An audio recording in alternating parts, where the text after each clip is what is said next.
শীতকাল তো চলে আসছে আর শীতকালের মধ্যে আমার সবচেয়ে ফেভারিট খাবার হচ্ছে এই যে দেখতে পাচ্ছেন। তো এই খাবারটা কিন্তু আমার কাছে খুবই পছন্দের। এইটা হচ্ছে নতুন আলু। তো শীতকালে কিন্তু নতুন আলু খেতে অনেক মজাদার হয়।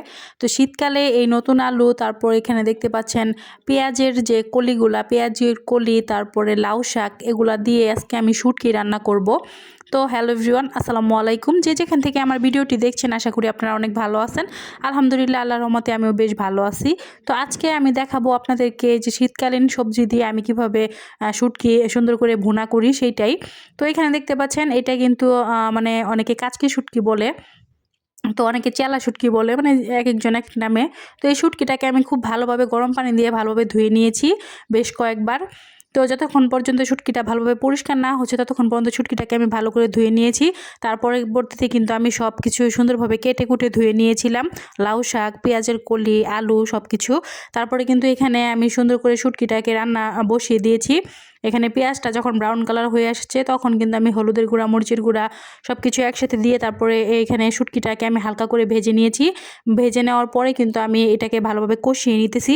কষিয়ে নেওয়া হয়ে গেলে আমি এখানে মানে তরকারিগুলো দিয়ে দিব। তো লাউ শাক দিয়ে এই শুটকির তরকারিটা খেতে কিন্তু খুবই মজাদার হয়। আমার কাছে কিন্তু খুবই ভালো লাগে, বিশেষ করে এই শীতকালে। তো শীতকালে কিন্তু এইসব সবজি আমার কাছে খুব বেশ ভালো লাগে। আর শীতকালে কিন্তু শীতকালীন সবজিগুলোর দাম অনেক মানে কম হয়। তো আপনারা কারা কারা এরকম শীতকালীন সবজি খেতে পছন্দ করেন আমাকে অবশ্যই কমেন্ট করে জানাবেন।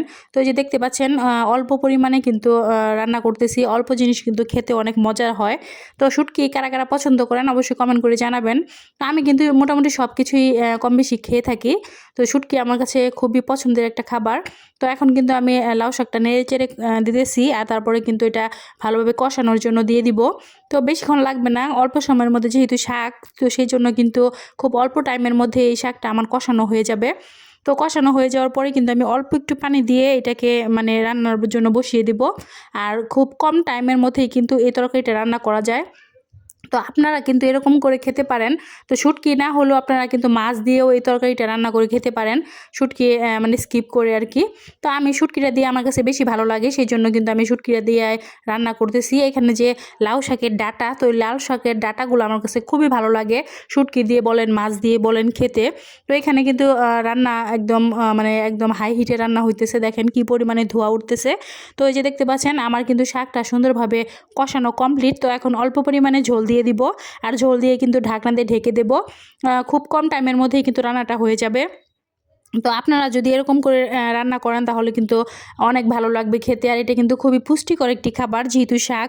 তো শাক কিন্তু আমরা নানাভাবে মানে বিভিন্ন রকম করে খেয়ে থাকি।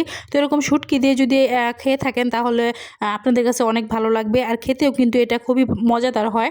তো এই যে দেখতে পাচ্ছেন আমার কিন্তু এখানে শুটকিটা প্রায় কমপ্লিট, একদমই কিন্তু পানিটা শুকিয়ে আসছে। তো এখন সুন্দরভাবে নেড়ে চেড়ে নিতেছি, দেখতেই পাচ্ছেন কালারটাও কিন্তু খুব সুন্দর আসছে, একদম মাখো মাখো। তো এরকম করে রান্না করলে কিন্তু আসলেও খেতে অনেক ভালো লাগে। তো আমি কিন্তু আপনাদের সাথে আমার ডেইলি ব্লগ শেয়ার করি, প্রতিদিন আমি যা রান্না করি সেগুলো আপনাদের সাথে তুলে ধরার চেষ্টা করি। আমাকে অবশ্যই কমেন্ট করে জানাবেন আপনাদের কাছে কেমন লাগে। তো ভালো লাগলেও জানাবেন, খারাপ লাগলেও জানাবেন। তো আজকের ভিডিওটি এই পর্যন্তই। সবাই কমেন্টের মাধ্যমে জানাবেন কেমন লাগলো আমার এই রেসিপিটি।